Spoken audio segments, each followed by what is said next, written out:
किताब विपरण की रीत तो सच दा मार्ग भाग तीजा। लेखक सरदार गुरबख्श सिंह काला अफगाना। पंजवें कांड दा तीजा भाग करामाती शक्तियां दी प्राप्ति लई जप तप। वाहिगुरू जी का खालसा वाहिगुरू जी की फतेह। उपरोक्त वर्णित धर्म कर्मां तो मनुख दी पूरी आत्मक तसल्ली ना होनी सी ते ना ही होई। सो धर्म आगू ਲਈ ਜ਼ਰੂਰੀ ਬਣ ਗਿਆ ਕਿ ਮਨੁੱਖ ਨੂੰ ਵੱਧ ਤੋਂ ਵੱਧ ਭਰਮੀ ਬਣਾਈ ਰੱਖਣ ਲਈ ਨਵੇਂ ਤੋਂ ਨਵੇਂ ਫਲਦਾਇਕ ਧਾਰਮਿਕ ਰੁਝੇਵਿਆਂ ਦੀ ਕਾਢ ਕਰਦਾ ਰਹੇ। ਕਈ ਢੰਗਾਂ ਦੇ ਹੱਠ ਜਪਾਂ ਨੂੰ ਅਤੇ ਕਈ ਵਿਧੀਆਂ ਦੇ ਕਰੜੇ ਤੋਂ ਕਰੜੇ ਹੱਠ ਕਰਮ ਨੂੰ ਤਪੱਸਿਆ ਮੰਨ ਲਿਆ ਗਿਆ।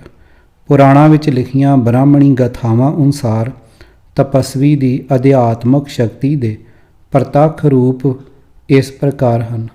ਨੰਬਰ 1, ਤਪਸਵੀ ਦੇ ਵਰਾਂ ਤੋਂ ਮਿਲਣ ਵਾਲੇ ਚੰਗੇ ਫਲ ਅਤੇ ਸਰਾਪਾਂ ਤੋਂ ਮਿਲਣ ਵਾਲੇ ਕਸ਼ਟਾਂ ਦਾ ਲੋਕਾਂ ਦੇ ਮਨਾਂ ਵਿੱਚ ਬਣਿਆ ਅਨੁਭਵ।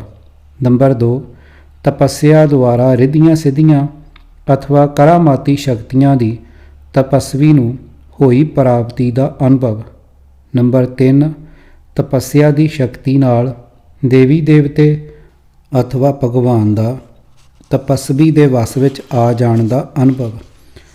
ਫਿਰ ਇਸ ਸਾਰੇ ਭਰਮ ਜਾਲ ਨੂੰ ਸਦੀਵੀ ਸੱਚ ਦਾ ਰੂਪ ਦੇਣ ਲਈ ਪੁਰੋਹਿਤ ਜੀ ਨੇ ਆਪਣੇ ਅਜਮਾਏ ਹੋਏ ਢੰਗਾਂ ਨੂੰ ਵਰਤਿਆ।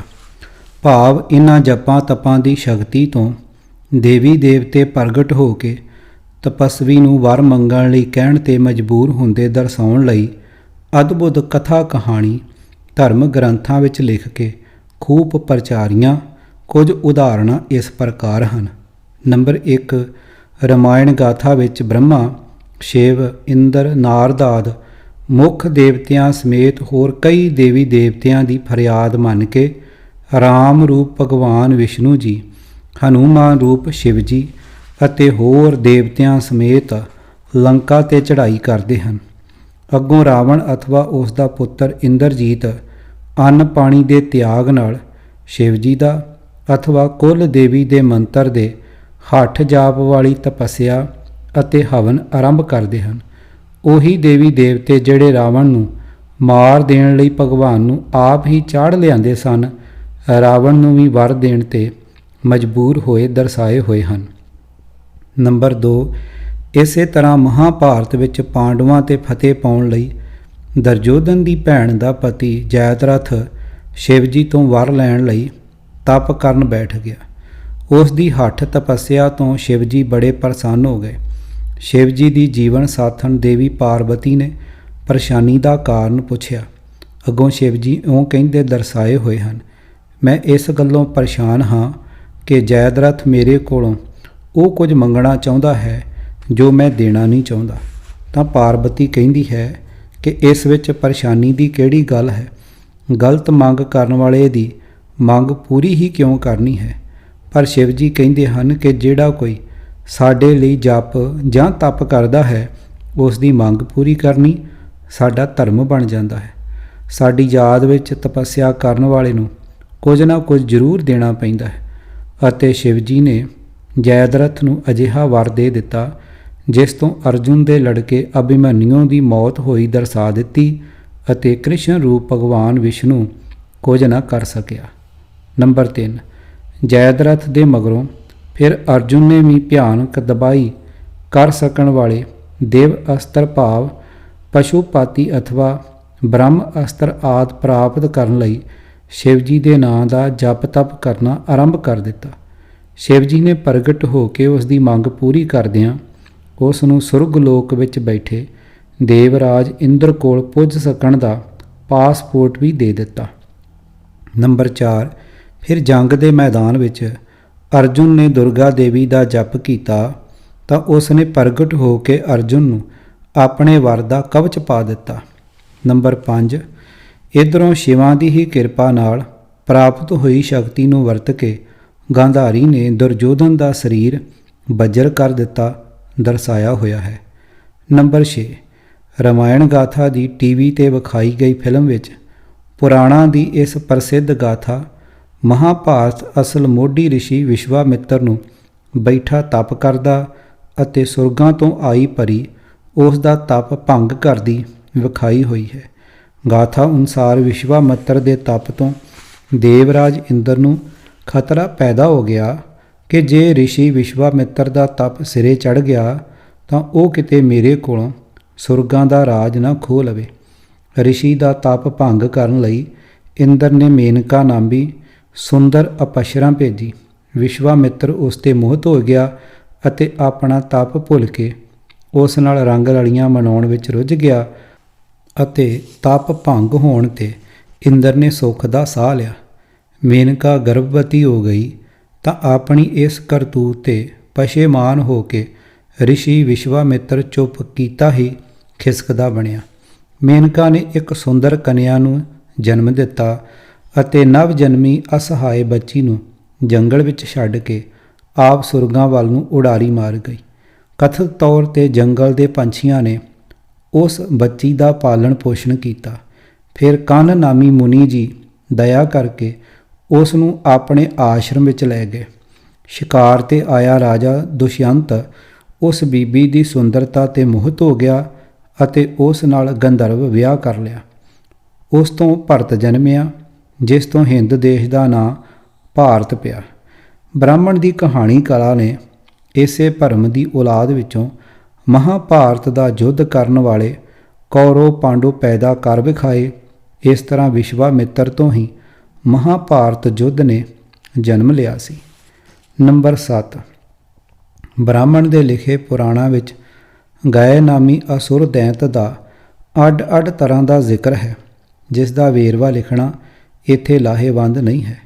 ਵਾਯੂ ਪੁਰਾਣ ਵਿੱਚ ਇਸ ਅਸੁਰ ਬਾਰੇ ਲਿਖਿਆ ਹੈ ਕਿ ਗਿਆਸੁਰ ਨੇ ਅਜਿਹਾ ਤਪ ਕੀਤਾ ਜਿਸ ਤੋਂ ਬ੍ਰਹਮਾ ਵਿਸ਼ਨੂੰ ਰੀਝ ਕੇ ਉਸ ਨੂੰ ਵਰ ਦੇਣ ਲਈ ਪੁੱਜ ਗਏ। ਤਪੱਸਿਆ ਤੋਂ ਪ੍ਰਸੰਨ ਹੋ ਕੇ ਆਏ ਦੋਹਾਂ ਭਗਵਾਨਾਂ ਕੋਲੋਂ ਗਿਆ ਨੇ ਵਰ ਮੰਗਿਆ ਕਿ ਜੋ ਮੇਰਾ ਦਰਸ਼ਨ ਕਰੇ ਉਹ ਬੈਕੁੰਠ ਨੂੰ ਜਾਵੇ। ਵਿਸ਼ਨੂੰ ਭਗਵਾਨ ਨੇ ਇਹ ਗੱਲ ਮੰਨ ਲਈ। ਗਿਆਸੁਰ ਰਾਤ ਦਿਨ ਸਾਰੀ ਪ੍ਰਿਥਵੀ 'ਤੇ ਫਿਰਨ ਲੱਗ ਪਿਆ। ਉਸ ਦੀ ਵੱਡੀ ਦੇਹ ਜੋ 125 ਯੋਜਨ ਲੰਬੀ ਅਤੇ 60 ਯੋਜਨ ਚੌੜੀ ਸੀ, ਦੂਰੋਂ ਹੀ ਲੋਕ ਦੇਖਦੇ ਅਤੇ ਬੈਕੁੰਠ ਦੇ ਅਧਿਕਾਰੀ ਬਣ ਜਾਂਦੇ। ਥੋੜ੍ਹੇ ਸਮੇਂ ਵਿੱਚ ਧਰਮਰਾਜ ਦਾ ਦਫ਼ਤਰ ਬੰਦ ਹੋ ਗਿਆ ਅਤੇ ਉਸਨੇ ਆਪਣੀ ਦੁਰਦਸ਼ਾ ਬ੍ਰਹਮਾ ਅਤੇ ਵਿਸ਼ਨੂੰ ਜੀ ਨੂੰ ਜਾ ਸੁਣਾਈ। ਇਸ 'ਤੇ ਦੇਵਤਿਆਂ ਨੇ ਗਾਇ ਤੋਂ ਦਾਨ ਦੀ ਮੰਗ ਕੀਤੀ ਕਿ ਉਹ ਆਪਣਾ ਸਾਰਾ ਸਰੀਰ ਸਾਨੂੰ ਦਾਨ ਕਰ ਦੇਵੇ। ਉਸ ਨੇ ਉਦਾਰਤਾ ਨਾਲ ਦੇਵਤਿਆਂ ਦੀ ਇੱਛਾ ਪੂਰੀ ਕਰ ਦਿੱਤੀ। ਦੇਵਤਿਆਂ ਨੇ ਉਸ ਦੇ ਸਰੀਰ ਨੂੰ ਪੱਥਰ ਦੀ ਚਟਾਨ ਹੇਠ ਦੱਬ ਦਿੱਤਾ, ਪਰ ਗਏ ਦੀ ਇੱਛਾ ਅਨੁਸਾਰ ਇਹ ਵਰ ਦਿੱਤਾ ਕਿ ਜੋ ਇਸ ਅਸਥਾਨ 'ਤੇ ਜਿੱਥੇ ਕਿ ਤੇਰਾ ਸਰੀਰ ਦੱਬਿਆ ਹੈ ਪਿੰਡ ਭਰਾਵੇਗਾ, ਉਹ ਆਪ ਅਤੇ ਆਪਣੇ ਪਿੱਤਰਾਂ ਨੂੰ ਬੈਕੁੰਠ ਦਾ ਅਧਿਕਾਰੀ ਕਰੇਗਾ। ਗਏ ਦਾਂਤ ਦੇ ਨਾਮ ਤੋਂ ਇਸ ਅਸਥਾਨ ਦਾ ਨਾਮ ਗਿਆ ਪੈ ਗਿਆ। ਸੋ ਜਿਹੜੇ ਪ੍ਰਾਣੀ ਗੰਗਾ ਤੋਂ ਸੁਰਗਾਂ ਵਿੱਚ ਨਾ ਪੁੱਜ ਸਕੇ ਉਹ ਗਿਆ ਤੀਰਥ ਦੇ ਰਸਤੇ ਜ਼ਰੂਰ ਸਵਰਗਵਾਸੀ ਬਣ ਜਾਂਦੇ ਹਨ। ਨਰੋਲ ਝੂਠ ਨਾਲ ਲਿਬੜੇ ਭਰਮ ਦੀ ਦੇਣ ਵੀ ਤਪੱਸਿਆ ਦੀ ਹੀ ਅਦਭੁਤ ਕਰਾਮਾਤ ਹੈ। ਨੰਬਰ 8, ਸ਼ੇਖ ਫਰੀਦ ਜੀ ਦੀ ਬਾਣੀ ਸ੍ਰੀ ਗੁਰੂ ਗ੍ਰੰਥ ਸਾਹਿਬ ਜੀ ਦਾ ਹਿੱਸਾ ਬਣ ਗਈ ਵੇਖ ਕੇ ਬ੍ਰਾਹਮਣ ਲਖਾਰੀਆਂ ਨੇ ਗੁਰਬਾਣੀ ਸਿਧਾਂਤ ਦੀ ਖੰਡਨਾ ਵਾਲੀ ਤਪੱਸਿਆ ਦੀ ਕਹਾਣੀ ਸ਼ੇਖ ਜੀ ਦੇ ਜੀਵਨ ਨਾਲ ਵੀ ਜੋੜ ਦਿੱਤੀ। ਅਖੇ ਫਰੀਦ ਜੀ ਜੰਗਲ ਵਿੱਚ ਬਣੇ ਖੂਹ ਵਿੱਚ ਪੁੱਠਾ ਲਮਕ ਕੇ ਘੋਰ ਤਪੱਸਿਆ ਕਰ ਰਹੇ ਸਨ। ਇੱਕ ਦਿਨ ਭਾਣਾ ਇਹ ਵਰਤਿਆ ਕਿ ਖੂਹ ਦੇ ਨੇੜੇ ਆ ਕੇ ਚਿੜੀਆਂ ਬੜਾ ਰੌਲਾ ਪਾਉਣ ਲੱਗ ਪਈਆਂ। ਫਰੀਦ ਸਾਹਿਬ ਨੇ ਗੁੱਸੇ ਵਿੱਚ ਆ ਕੇ ਕਿਹਾ, ਹੇ ਚਿੜੀਓ, ਤੁਸੀਂ ਮਰ ਜਾਓ। ਚਿੜੀਆਂ ਝੱਟ ਮਰ ਗਈਆਂ। ਫਰੀਦ ਸਾਹਿਬ ਨੇ ਸਮਝ ਲਿਆ ਕਿ ਉਸ ਦੀ ਤਪੱਸਿਆ ਅੱਲਾ ਨੇ ਮਨਜ਼ੂਰ ਕਰਕੇ ਉਸ ਵਿੱਚ ਕਰਾਮਾਤਾਂ ਭਰ ਦਿੱਤੀਆਂ ਹਨ। ਤਸੱਲੀ ਕਰਨ ਲਈ ਉਸਨੇ ਫਿਰ ਕਿਹਾ, ਚਿੜੀਓ ਹੁਣ ਉੱਡ ਜਾਓ। ਤਾਂ ਚਿੜੀਆਂ ਜਿਉਂਦੀਆਂ ਹੋ ਕੇ ਝੱਟ ਉਡਾਰੀ ਮਾਰ ਗਈਆਂ। ਫਰੀਦ ਸਾਹਿਬ ਕਰਾਮਾਤੀ ਬਣ ਕੇ ਹੋਰ ਤਪੱਸਿਆ ਬੇਲੋੜੀ ਜਾਣ ਕੇ ਜੰਗਲਾਂ ਤੋਂ ਮੁੜ ਆਏ। ਸੋ ਅਜਿਹੀਆਂ ਗੱਲਾਂ ਨਾਲ ਤਪ ਸਾਧਨ ਦੀ ਕਿਰਿਆ ਪ੍ਰਚਲਿਤ ਹੋ ਗਈ। ਦਿਸਦਾ ਸਿੱਟਾ ਹੈ ਕਿ ਅੱਜ ਵੀ ਕਈ ਤਪੀ ਆਪਣੇ ਆਪਣੇ ਢੰਗ ਨਾਲ ਤਪ ਕਰਕੇ ਜੀਵਨ ਗਾਲ ਰਹੇ ਹਨ।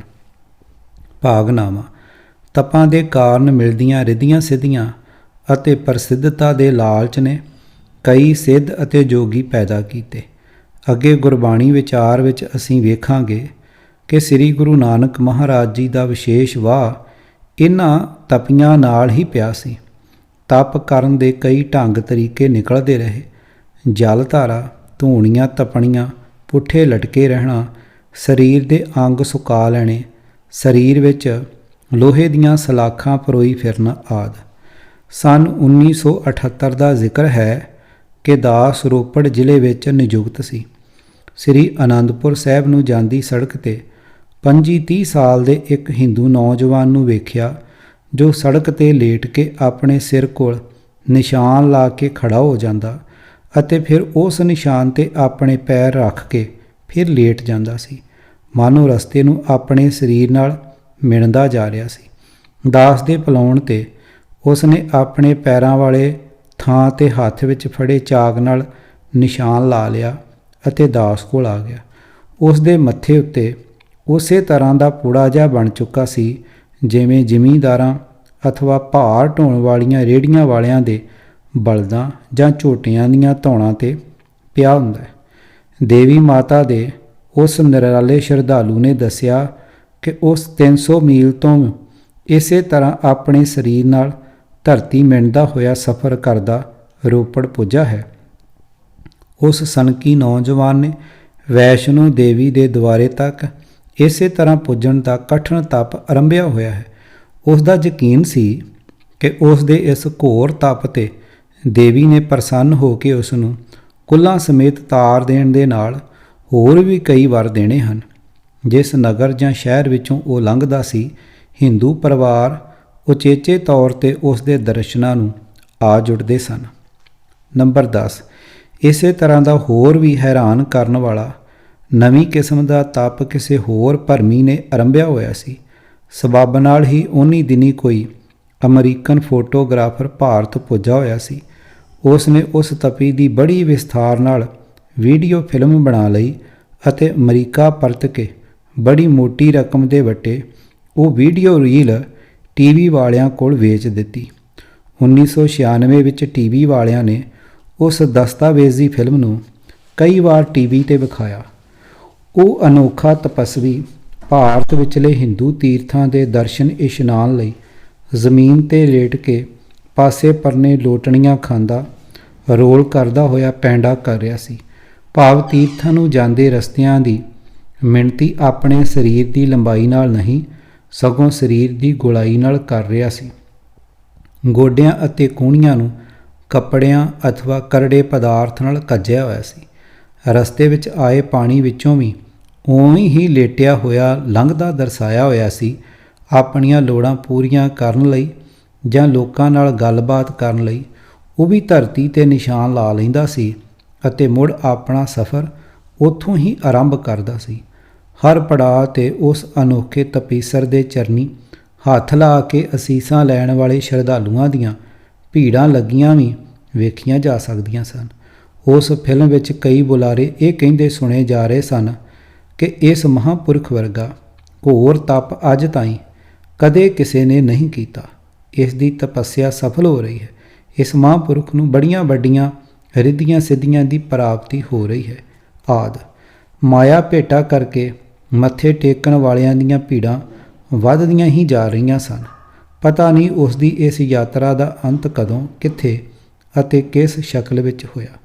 ਤਪ ਸਾਧਨਾ ਕਰਨ ਦੀਆਂ ਅਜਿਹੀਆਂ ਕਈ ਮਿਸਾਲਾਂ ਹਨ ਜਿਨ੍ਹਾਂ ਦੇ ਕਾਰਨ ਸਾਧਕਾਂ ਨੇ ਆਪਣੀ ਅਰੋਗਤਾ ਗੁਆ ਕੇ ਜ਼ਿੰਦਗੀ ਨਰਕ ਬਣਾ ਲਈ। ਕਹਿ ਕਬੀਰ ਸੋ ਭਰਮੇ ਨਾਹੀਂ, ਪੱਗ ਲਗ ਰਾਮ ਰਹੇ ਸ਼ਰ ਨਾਹੀਂ। ਪੰਨਾ 691। ਕਰਮ ਕਾਂਡ ਦਾ ਇੱਕ ਇਹ ਰੂਪ। ਭਰਮੀ ਲੋਕਾਂ ਵਿੱਚ ਇਹ ਵਿਚਾਰ ਤੁਰ ਪਈ ਕਿ ਕਰਮ ਕਰਦਿਆਂ ਭੁੱਲਾਂ ਜ਼ਰੂਰ ਹੋ ਜਾਂਦੀਆਂ ਹਨ। ਭੁੱਲਾਂ ਦੇ ਕਾਰਨ ਹੀ ਦੇਵਤੇ ਨਾਰਾਜ਼ ਹੋ ਸਕਦੇ ਹਨ। ਪਰ ਜੇ ਕੋਈ ਕਰਮ ਕੀਤਾ ਹੀ ਨਾ ਜਾਵੇ ਤਾਂ ਭੁੱਲਾਂ ਕਿਵੇਂ ਹੋਣਗੀਆਂ। ਪਰ ਗ੍ਰਸਤ ਵਿੱਚ ਤਾਂ ਕੰਮ ਕਰਨ ਤੋਂ ਬਿਨਾਂ ਗੁਜ਼ਾਰਾ ਨਹੀਂ ਹੈ। ਇਸ ਲਈ ਗ੍ਰਸਤ ਦਾ ਤਿਆਗ ਕਰ ਦੇਣ ਦਾ ਵਿਚਾਰ ਪੈਦਾ ਹੋ ਗਿਆ। ਗ੍ਰਸਤ ਤਿਆਗਣ ਵਾਲੇ ਸੰਨਿਆਸੀ, ਜੋਗੀ, ਸਿੱਧ, ਜੈਨੀ ਆਦਿ ਕਈ ਫਿਰਕੇ ਪੈਦਾ ਹੋ ਗਏ। ਬੋਲਣ ਨਾਲ ਕਈ ਭੁੱਲਾਂ ਹੁੰਦੀਆਂ ਹਨ, ਇਸ ਲਈ ਕਈ ਮੋਨੀ ਬਣ ਬੈਠੇ।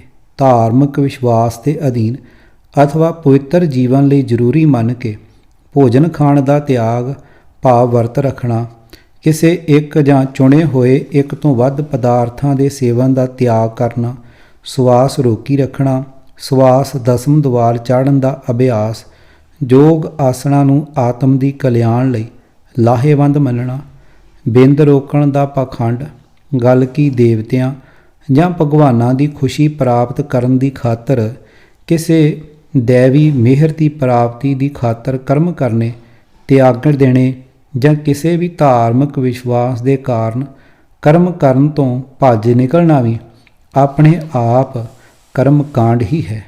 ਸੰਤ ਕੇ ਸੰਗ ਰਾਮ ਰੰਗ ਕੇਲ, ਆਗੇ ਜਮ ਸਿਉ ਹੋਏ ਨਾ ਮੇਲ, ਆਹ ਬੁੱਧ ਕਾ ਭਇਆ ਵਿਨਾਸ਼, ਦੁਰਮਤ ਹੋਈ ਸਗਲੀ ਨਾਸ।